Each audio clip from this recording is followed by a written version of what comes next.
Nicely past Magyar. A very deep cross there. And it's almost there. Pushed over finally by Gatesy from Boyak. Strange where Blokhin might try to blast one. No, Muntian is going to blast one. Oh, my goodness. Gatesy was a little slow getting down for that. Whether he, in fact, turned it wide or whether that just hit the post is open to doubt. But a really tremendous shot there through the wall. A little slow getting down, but just managed to push it onto the post. Blokhin. Onyshchenko. Well, will he get it onto that left foot? Here's a chance for Onyshchenko, and he's taken it! Onyshchenko puts Kiev into a lead with 17 minutes gone.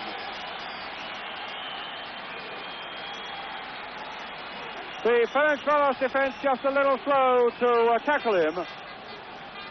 But those two strikers combining well as Blokhin here. Look at the space there for Onyshchenko. And Onyshchenko puts it past Gatesy.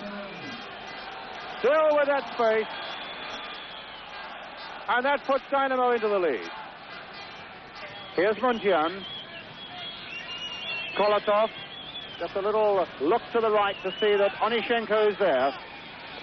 And here's number 8, Onyshchenko.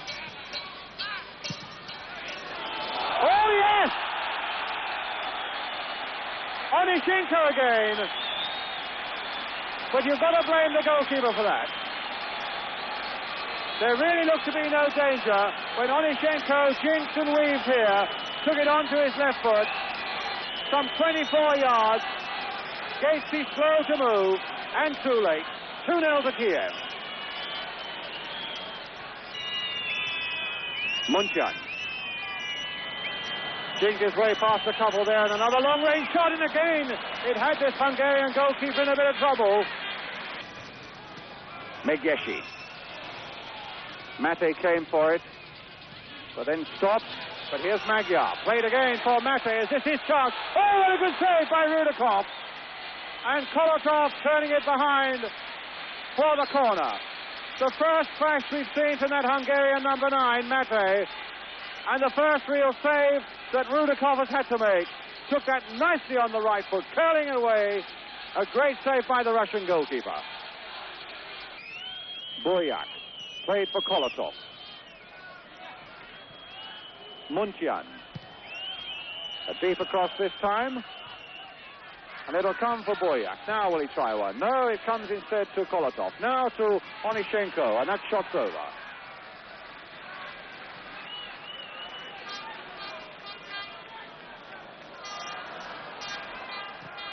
Now Blokhin. 1 against 1. Now can Blokhin's speed and skill take him past his man? He has, and Gatesy was out just in time.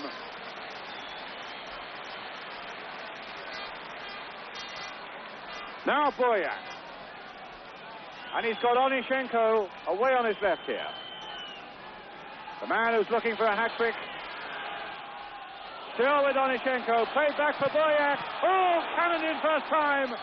And somehow Gatesy got it away, and he doesn't know how himself.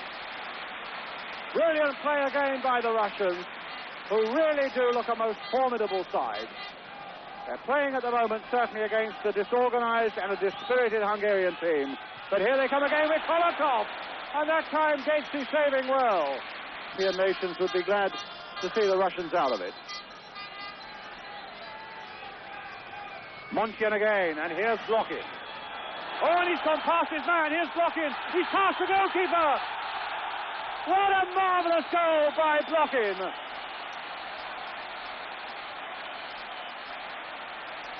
Sheer speed, acceleration, and beautiful skill and finishing, all put together to make the third goal for Dynamo Kiev, scored here by this number 11, their Russian Footballer of the Year, Oleg Blokhin.